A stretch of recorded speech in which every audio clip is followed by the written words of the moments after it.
An hour later, Calla Lily woke up slowly. She had a sore neck and her mouth was dry.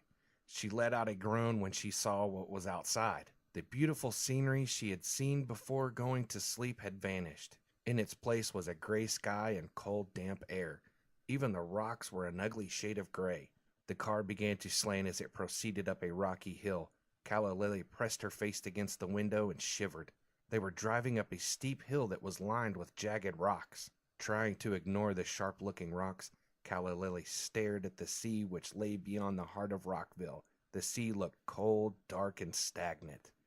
With everything appearing gray and sad, she felt her good mood fade away quickly. When the car came to a stop at the top of the hill, Calla Lily peered out the other side to the car's window and then groaned. "This place looks like a sanctuary for vampires," she complained, seeing her new house for the first time. The house was tall and, just like everything else in Rockville, had a gray rock exterior. There seemed to be 100 windows on the first floor. The second floor had even more.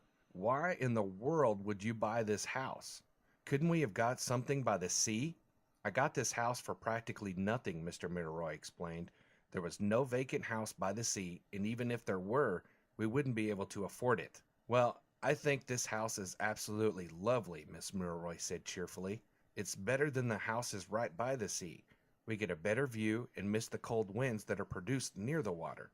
As soon as Calla Lily stepped out of the car, she disagreed with her mother's claim. It was terribly damp outside their house. In fact, the air was so clammy she felt as if she had a fever. "Start unpacking the luggage," Mr. Milroy instructed, opening the door to their house. "If we get the luggage in before it rains, we can start putting the house into order right away."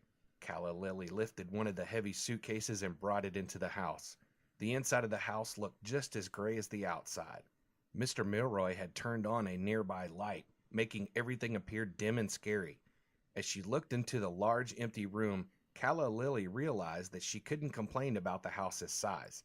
She could, however, argue that it was damper inside than it was outside. The air in the house produced the same feverish symptoms, but was worse due to the heat inside. Calla Lily coughed as she breathed the sticky, damp air. "I bet I'll get asthma from living in this house," Calla Lily complained silently. "What do you think?" Mr. Milroy asked proudly, placing a box onto the floor.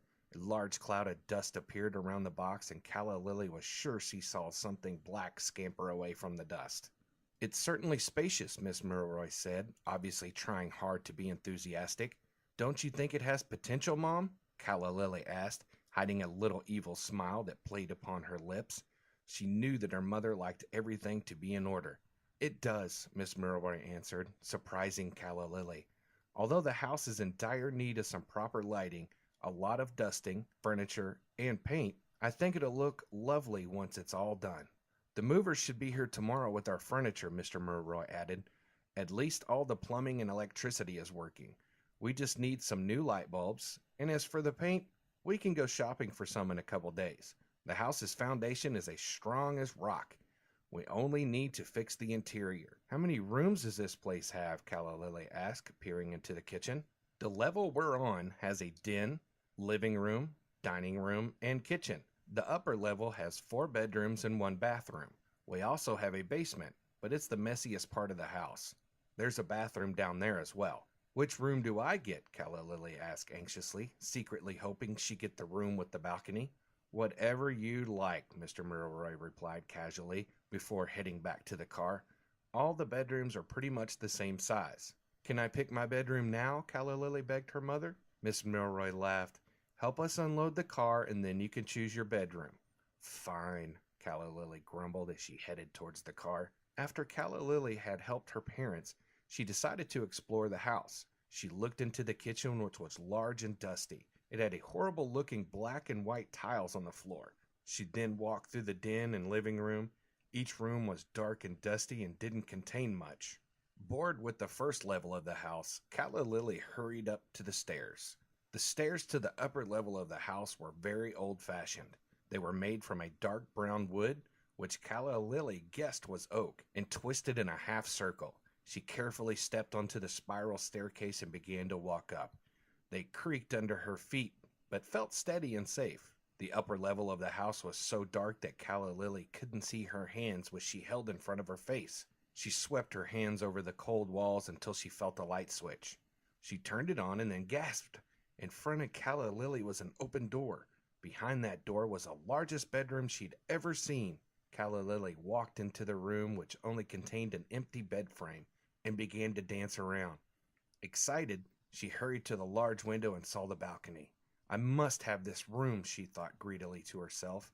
Calla Lily hurried out of the bedroom and down the stairs. I thought we were downsizing our assets, she cried as she hurried down the stairs. This place rocks. Literally. When Calla Lily reached the bottom of the stairs, she came to an abrupt halt and then let out a blood-curdling scream. Standing just a few meters away from her was a transparent man and woman. Mr. and Mrs. Milroy came running into the living room to sound of Calla Lily's cry.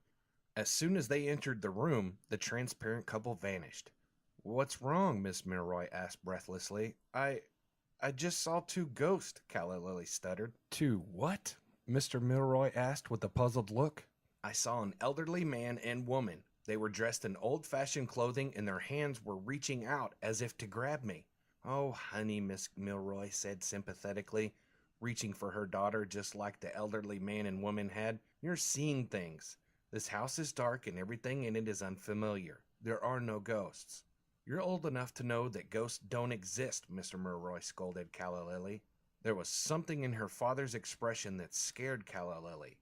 He looked just as unsure and frightened as she did. "I know what I saw," she insisted.